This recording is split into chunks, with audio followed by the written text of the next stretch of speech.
Hello दोस्तों, आज हम सीटेट का पेपर 2 का हम लोग पढ़ने जा रहे हैं। तो ये है पेपर 2 सॉल्व पेपर क्वेश्चन है। 25 जनवरी 2023 का ये मॉडल पेपर है, 6 to 8 का है। ये आज हम लोग CTP पढ़ने जा रहे हैं, बाल विकास एवं शिक्षा शास्त्र।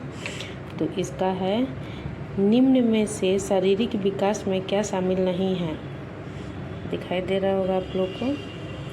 तो इसका है निम्न में से शारीरिक विकास में क्या शामिल नहीं है। तो इसका राइट आंसर होगा ये 4 वाला, संवेगात्मक संप्रेषण में बदलाव। इसका चौथा ऑप्शन सही है। दूसरा है बच्चों के विकास का क्रम। तो इसमें का राइट आंसर है ये ऑप्शन है, 4 गो ऑप्शन है। तो इसमें भी ये चौथा ऑप्शन ही सही रहेगा। पूरी तरह से अप्रत्याशित है क्योंकि यह अव्यवस्थित है। तीसरा है समाजीकरण की प्रमुख संस्था कौन सी है। तो इसका राइट आंसर होगा ये 3 वाला, परिवार। समाजीकरण की प्रमुख संस्था कौन सी है, तो परिवार है। चौथा है, ये चौथा है हम लोग का, पढ़ने वाले हैं चौथा वाला। दिखाई दे रहा होगा आप लोग को। हाँ, किस चरण में बच्चे निम्नात्मक तर्क कर पाते हैं एवं सामाजिक मुद्दों से सरोकार रखते हैं। तो इसका सही आंसर होगा ये 4 वाला, अमूर्त संक्रियात्मक व्यवस्था। और 5वां का क्वेश्चन है जीन पियाजे के संज्ञानात्मक विकास की एक प्रमुख आलोचना की है। जीन पियाजे के संज्ञानात्मक विकास की एक प्रमुख आलोचना की है कि इसका सही आंसर हो जाएगा, ये आलोचना उनका। तो इसका सही आंसर हो जाएगा 5वां का, ये 3 हो जाएगा। 3 यानी कि उन्होंने समाज और संस्कृति के प्रभाव को ध्यान में नहीं रखा। इसका ये आंसर हो जाएगा। अब चौथा आ गया, जीन पियाजे के अनुसार इनमें से कौन सा कारक संज्ञानात्मक विकास में महत्वपूर्ण भूमिका नहीं निभाता है। तो इसका 6 का आंसर हो जाएगा 3 वाला, ये वाला, भाषा। तो हम लोग अगले पेज पर चलते हैं।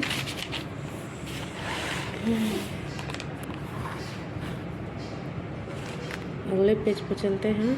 तो इसका हो जाएगा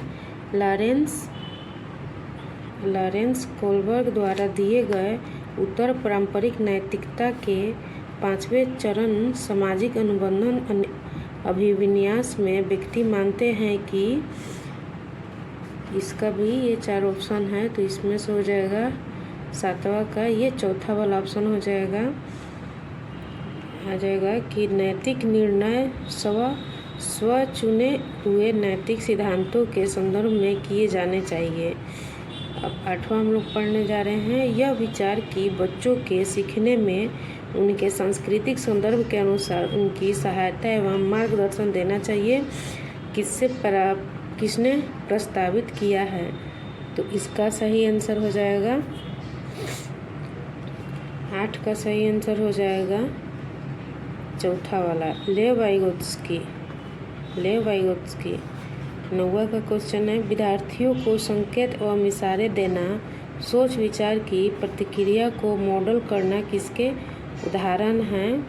तो ये 9 का आंसर हो जाएगा ये चौथा वाला, पाड़ यानी कि ढांचा, इसको कहते हैं हम लोग। 10वां का हम लोग है एक प्रगतिशील कक्षा का, इसका आंसर हो जाएगा 10 का, ये फर्स्ट वाला हो जाएगा। अपने अर्थपूर्ण गतिविधियों को संलग्न होते हैं जिससे वे अपनी क्षमता के अनुसार कार्य कर पाएँ। 11वां का क्वेश्चन है ये डेश देके वाले व्यक्ति विशिष्ट स्वरों लय,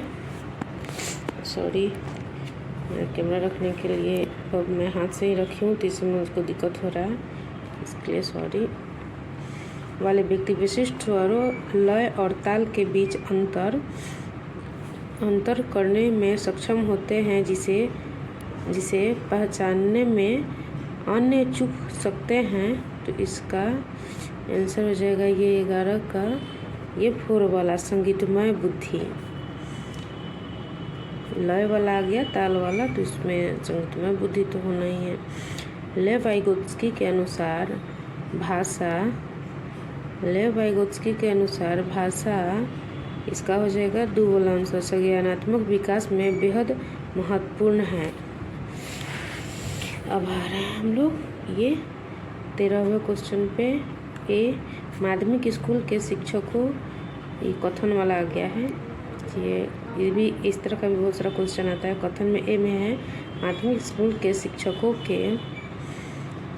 के लिए यह महत्वपूर्ण है कि वे मीडिया में जेंडर रूढ़िवादिता के चित्रण को आलोचनात्मक रूप से देखने के लिए छात्रों को सक्षम करें। कारण है इसका मीडिया एक महत्वपूर्ण समाजीकरण एजेंसी है। तो इसका राइट आंसर हो जाएगा 13 का ये 2 वाला। ए और आर दोनों सही है, परंतु आर सही व्याख्या नहीं करता है ए की। ये वाला आंसर सही है। 14वां है बच्चों के आकलन के बारे में निम्नलिखित में से कौन सा कथन सही नहीं है। तो ये 14 का हो जाएगा आंसर ये 2 वाला। आकलन से चिंता और भय पैदा करने में मदद मिलनी चाहिए। अब हम लोग आते हैं ये 15वां क्वेश्चन पे। तो इसका है 15वां क्वेश्चन के आकलन सीखने से कैसे जुड़ा है। ये 15 का ऑप्शन ये 4 है, तो इसका आंसर हो जाएगा 15 का ये 3 वाला। आकलन सीखने में एक अभिन्न अंग होना चाहिए। ये 16वां का है। तो विद्यालय में समावेशी शिक्षा इसका फर्स्ट वाला आंसर होगा को किसी व्यक्ति या समूह विशेष के प्रति दृष्टिकोण के परिणाम स्वरूप उपजी भेदभावकारी और बहिष्कारी गतिविधियों को दूर करने का उद्देश्य रखना चाहिए। ये 16 का ये फर्स्ट वाला सही हो जाएगा। अब हम लोग 17 पे आते हैं। 17 में है शिक्षक बच्चों को रचनात्मक रूप से सोचने के लिए प्रोत्साहित कर सकते हैं। तो इसका भी फर्स्ट वाला आंसर सही होगा। उन्हें किसी समस्या को हल करने के विभिन्न तरीकों के बारे में सोचने के लिए कहकर।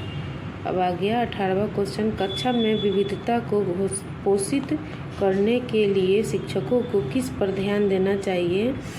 तो ये 18वां का क्वेश्चन हो जाएगा ये 4था समता पर ध्यान देना चाहिए। पहले से सीखे हुए कार्यों में सुधार लाने के लिए शिक्षक बच्चों को प्रदर्शन देकर सिखा रहा है। वह शिक्षण की कौन सी विधि का प्रयोग कर रहा है। तो ये 19वां का हो जाएगा अवलोकन का। 20 वाला क्वेश्चन के है अभिकथन गुणज वैकल्य से जूझ रहे विद्यार्थियों को उपयुक्त सामग्री जैसे हस्त कौशलयुक्त वस्तुएं, गणन यंत्र और गणित के ऐप उपलब्ध कराना महत्वपूर्ण है। यह अभिकथन है, ये तर्क हो गया। और स्वालीनता से जूझ रहे विद्यार्थी गत्यात्मक क्रियाओं को बार बार दोहराते हैं। तो इसका सही आंसर हो जाएगा 20 का ये 2 वाला है। ए और आर दोनों सही है, परंतु आर सही व्याख्या नहीं करता है ए की। 21वां क्वेश्चन हम लोग पढ़ने वाले हैं। समस्या समाधान की प्रक्रिया में बाधा उत्पन्न होती है। तो इसका सही आंसर हो जाएगा 21वां का ये 4था वाला कार्यात्मक स्थिरता है। समस्या समाधान की प्रक्रिया में बाधा उत्पन्न करती है कार्यात्मक स्थिरता। अब हम लोग आ गए हैं ये 22वां क्वेश्चन पे। अभिकथन है ये जो शिक्षक यह जानते हैं कि क्षमता निश्चित नहीं है और प्रयास करके उसे बदला जा सकता है, वे छात्रों को स्कूलों में अपने प्रदर्शन में सुधार करने के लिए प्रेरित करने की संभावना प्रस्तुत करते हैं। और आर में है तर्क में, अभिप्रेरणा उन विश्वासों से जुड़ी है जो शिक्षक अपने छात्रों को क्षमताओं के बारे में रखते हैं।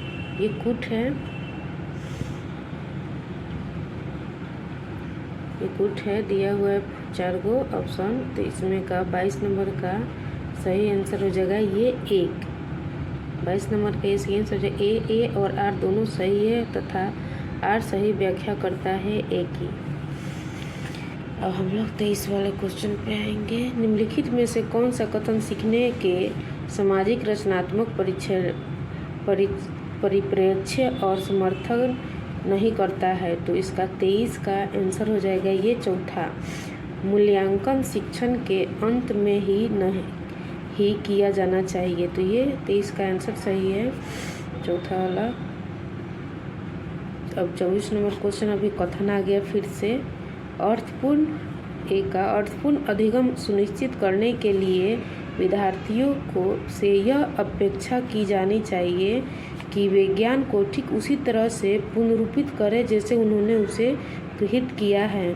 तर्क है आर, अधिगम बच्चों के द्वारा ज्ञान को निष्क्रिय रूप से प्राप्त करने में और उसका उत्पादन करने की प्रक्रिया है। तो ये कुट दिया हुआ है आंसर ये 4 गो। तो इसमें से कौन सा आंसर सही है 24 नंबर क्वेश्चन का? तो 24 नंबर क्वेश्चन का ये चौथा सही है, ए और आर दोनों गलत है, दोनों गलत हैं। और 25 नंबर हम लोग क्वेश्चन आते हैं। चारू की किसी विषय में कोई अभिरुचि नहीं है तथा वह केवल परीक्षा में उत्तीर्ण होने के लिए पढ़ती है। तो चारू का ये 25 नंबर क्वेश्चन का ये ऑप्शन है 4 गो, ये वाला ऊपर वाला ऑप्शन है 4 गो 25 नंबर क्वेश्चन का। तो इसका सही आंसर असफलता परिहार विद्यार्थी है। 26 नंबर है, विद्यार्थी में से कौन सी कार्यनीति अधिगम के लिए एक प्रभावी कार्यनीति नहीं है? तो ये 26 का आंसर हो जाएगा ये फर्स्ट वाला, अर्थहीन अनुवाचन। फर्स्ट वाला अर्थहीन अनुवाचन। 27 में है, मध्य विद्यालय की कक्षा में किस प्रकार का वातावरण बनाने का पर जोर दिया जाना चाहिए? तो ये 27 नंबर का ऑप्शन ये सहयोगात्मक और सहकारात्मक, ये ऑप्शन सही रहेगा।